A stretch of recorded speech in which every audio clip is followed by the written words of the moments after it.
Today we're going to install a new Evap Purge canister valve on this 2014 Ford Explorer. Just made a video of how to remove the old one, and here is the replacement. There's the part number. This part is from AutoZone, and it is a Duralax brand. The last one was bad. We took this off, and this is supposed to be completely shut.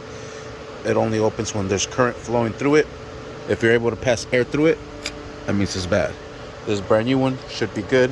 Let's give it a try. Perfect. No air is flowing through. All right, first thing we're gonna do is sit that in there and actually just compress it into the here first. I just added there because I'm doing it with one hand. Once you have that clamped down, we're gonna put in the two bolts, which are 8mm. We'll secure it with the 8mm socket there.